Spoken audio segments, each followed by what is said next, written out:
viewers, in this lecture I am going to explain the relationship between the Van factor I and degree of dissociation alpha. Okay, already we discussed about that what is the Van factor, why we introduced the Van factor. Okay, that we discussed in the last session. Okay, once you can go through that. So here I would like to give that a relationship between the Van factor and degree of dissociation. Okay, so for that assume I have that a X solute, X type of the solute is there. When X type of solute is participating in dissociation, it is going to produce the different type of particles Y plus Z plus up to so on, whatever that N terms, okay, we are expecting, okay, there is a different type of terms are going to produce in here. So here I am assuming one type of that solute when participated in dissociation, it is going to produce in the different type of terms here. Okay. So for that I would like to give here clearly observe before dissociation. Okay, before dissociation, here assume only we have one particle. Okay, there is no Y and Z. That means before dissociation. Okay, so before dissociation we have only one extra. So that's why I am taking that one particle of that X here. After dissociation, so assume here alpha particles are participating in dissociation, nothing but it is producing alpha of Y, alpha of Z. Okay, so how much of left my here? We are left with 1 minus alpha. Okay, we left with 1 minus alpha. So whatever the different type of N terms are there, we have that. Okay, so alpha particles are participating in dissociation. I left with that 1 minus alpha of X here.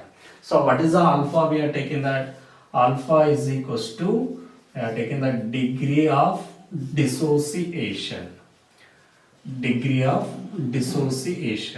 Okay. Now calculate that total number of particles before dissociation. So total number of particles before dissociation. So how many is there my here? I have only one. Okay. So before dissociation I have without only one particle of X. There is no Y and there is no Z. Got it? Okay. And at the same time, total number of particles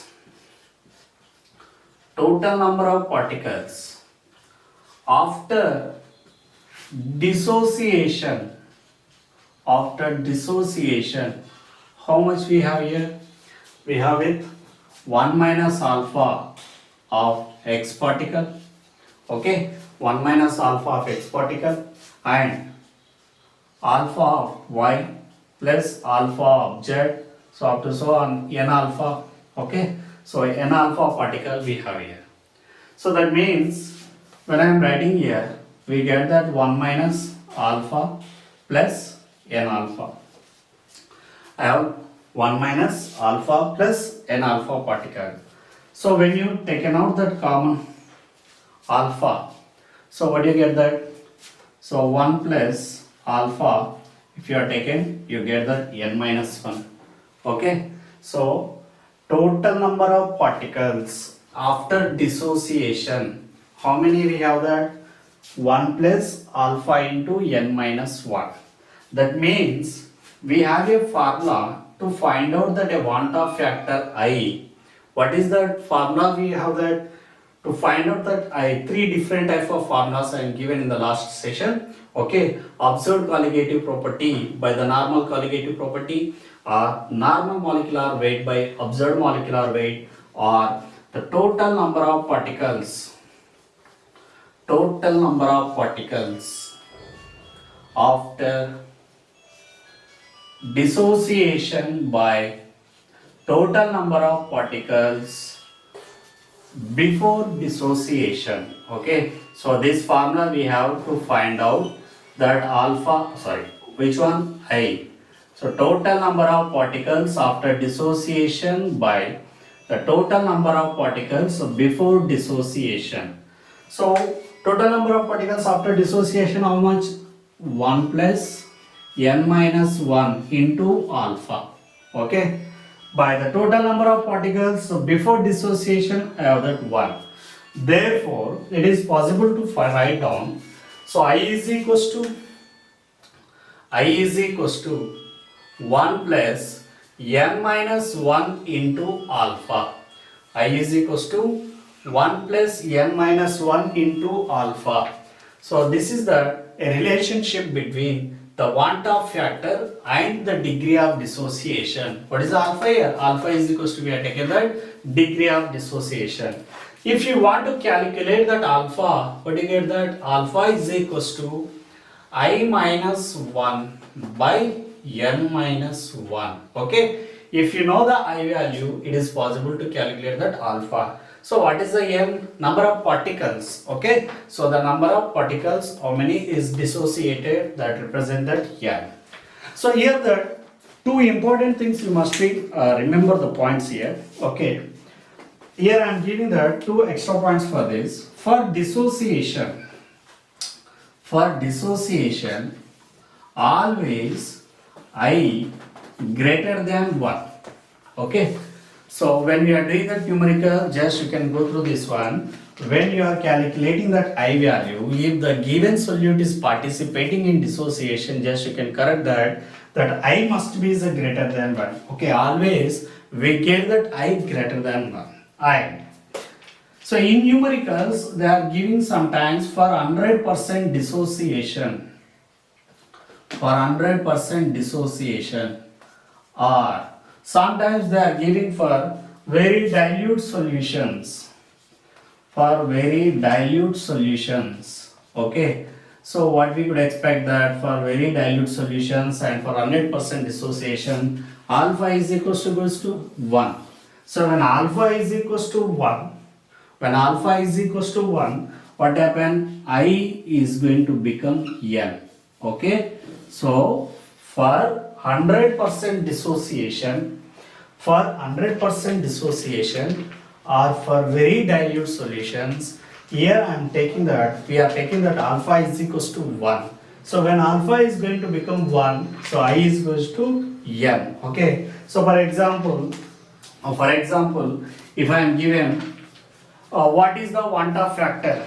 What is the Van't factor for very dilute solution of ferric sulfate, Fe2SO4 taken trials? Okay. So if I am asking that, what is the Van't factor for very dilute solution of ferric sulfate? So what you would expect that? So when ferric sulfate is participating in dissociation, you get that 2Fe plus 3SO4 minus 2. So how many total number of particles? We are getting the total 5 particles are we are getting. Okay. So then I is equals to become n. So here what you are getting, that n is equals to 5 now. Then I is equals to 5.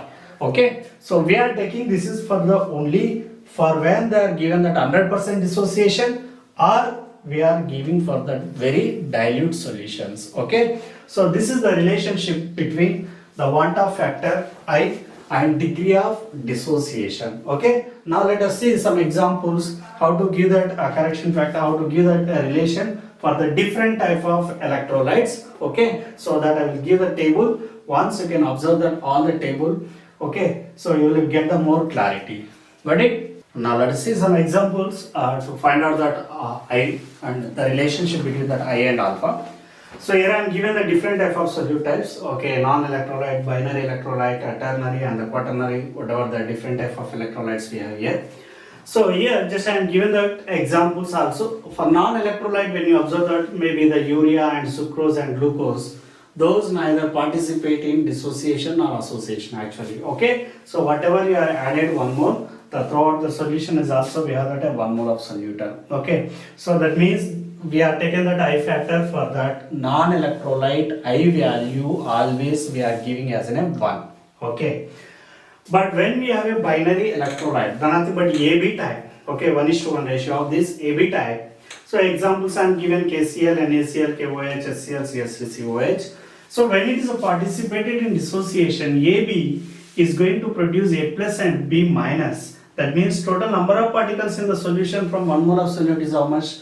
2. N value I am taking as 2. Okay. So we have a formula for that Wanda factor. I is equals to 1 plus n minus 1 alpha.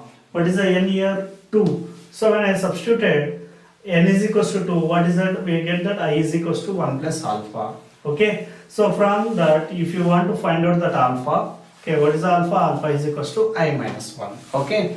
In similar way, ternary electrolyte, okay, AB2 or A2B type, nothing but K2SO4, okay, potassium sulfate or sodium sulfate, calcium chloride or barium chloride. So here the sulfuric acid, barium hydroxide. Here I am given that K2P2Cl, okay, sorry, K2 PTCS is a complex compound, you know that. So here AB2, when participating in dissociation or that ionization, how many particles you got? The 3. Okay, either AB2 or A2B. If it is participating in dissociation, we are getting the total number of particles, 3 particles. So for this, we are writing I is equals to 1 plus 2 alpha.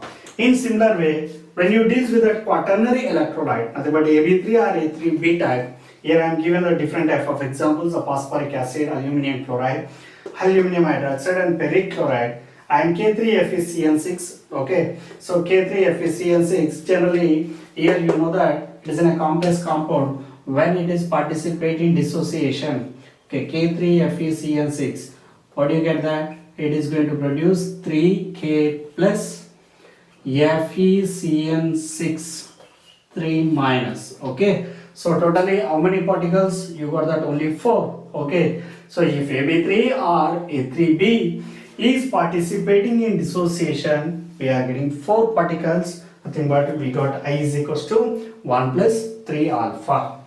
Okay, otherwise it is also possible to write for that different type of particles. Suppose you have aluminum sulfate Al2SO4 taken twice, or ferric chloride or ferric sulfate Fe2SO4 taken twice, or K4FeCN6. Okay, so K4FeCN6, here we are getting the total number of particles, how many? 5. Okay, so here we are getting the total number of particles 5. So when it is participating in dissociation, K4FeCN6, what do you get that? 4K plus FeCN6 minus 4. Okay, so totally how many particles? 5. So in this case, what do you get that? I is equals to 1 plus 5 minus 1 into alpha, nothing but 1 plus 4 alpha. So what do you get that? Therefore alpha is equals to I minus 1 by 4. Clear? Okay, so this is the way of finding out that relationship between the Wanda factor and degree of dissociation. Okay, when the solute is participating in dissociation, so here we are getting the different type of, okay, so relations for that different type of solute. Here the only one thing you must be remember, when you deal with that non-electrolyte, so for non-electrolyte always I we are taking as in a 1. Got it? Okay.